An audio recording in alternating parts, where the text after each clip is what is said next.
स्वागत है आपका एक बार फिर। आपके साथ मैं हूं सुरभि शर्मा, मेरे साथ मौजूद है मेरी सहयोगी प्रगति शर्मा। और 28 फरवरी को जब युद्ध शुरू हुआ तो लगा अमेरिका 2 से 3 दिन में ईरान को तबाह कर देगा। जीत का सेहरा ट्रंप के सिर बहुत जल्द बंध जाएगा। लेकिन युद्ध शुरू होने के तुरंत बाद ही ईरान का रौद्र रूप दुनिया के सामने आ गया। ईरान ने खाड़ी देशों पर ताबड़तोड़ हमले किए, स्ट्रेट ऑफ हार्मुज को ब्लॉक करके पूरी दुनिया को संकट में डाल दिया।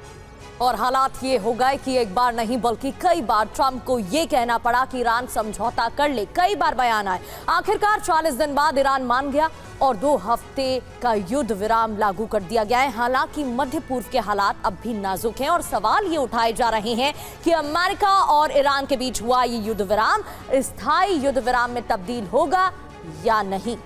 इन तमाम सवालों के साथ एक एक डिटेल रखेंगे आपके सामने। और साथ ही बता दें, इस वक्त स्टूडियो में खास मेहमान हमें ज्वाइन कर चुके हैं। रक्षा विशेषज्ञ वीके चतुर्वेदी सर इस वक्त हमारे साथ है। स्क्वाड्रन लीडर आकाश चोपड़ा इस वक्त हमारे साथ हैं और साथ ही जेके त्रिपाठी सर पूर्व राजदूत भी थोड़ी देर में हमें ज्वाइन करने वाले हैं। वहीं अमेरिका से इस वक्त आपको बता दें राजनीतिक विश्लेषक पूर्णिमा नाथ भी हमें ज्वाइन करेंगी। और साथ ही इस वक्त ईरान के ही एक्सपर्ट इमाम हैदर जैदी साहब भी हमें ज्वाइन कर चुके हैं। शुरुआत बड़ी खबर के साथ करते हैं, मेहमानों का रुख करेंगे। लेकिन बड़ी ब्रेकिंग, अमेरिका और ईरान के बीच सीज फायर डेडलाइन खत्म होने से पहले युद्ध विराम। राष्ट्रपति ट्रंप ने 2 हफ्ते के युद्ध विराम का ऐलान किया है। हॉर्मुज स्ट्रेट खोलने की शर्त पर सीज फायर हुआ है। ये जानकारी भी अपने पोस्ट के जरिए अमेरिकी राष्ट्रपति ने दी है और 2 हफ्ते बाद समझौते पर बात होगी। ईरान के 10 सूत्रीय समझौते पर बात होनी है। अमेरिकी राष्ट्रपति डोनाल्ड ट्रंप की तरफ से अपने पोस्ट में यह जानकारी दी गई है। सीज फायर से पहले भी उनके कई बयान सामने आ चुके थे और कई बार अलग अलग बातें उनकी तरफ से कही गई थी। बड़ी बात यह कि 2 हफ्ते के युद्ध विराम का ऐलान।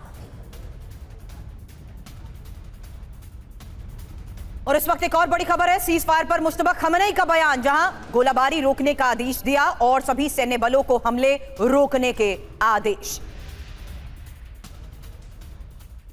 तो सीज फायर को लेकर ऐलान हो चुका है, लेकिन सवाल यही कि लगातार बज रहे अलर्ट सायरन्स को लेकर खबर है। इस बीच खबर आ रही है कि मुश्तबा खमेनी का यह बयान जिसमें उन्होंने आदेश दिया है गोलीबारी रोकने का और सभी सैन्य बलों को हमले रोकने के आदेश दिए गए हैं।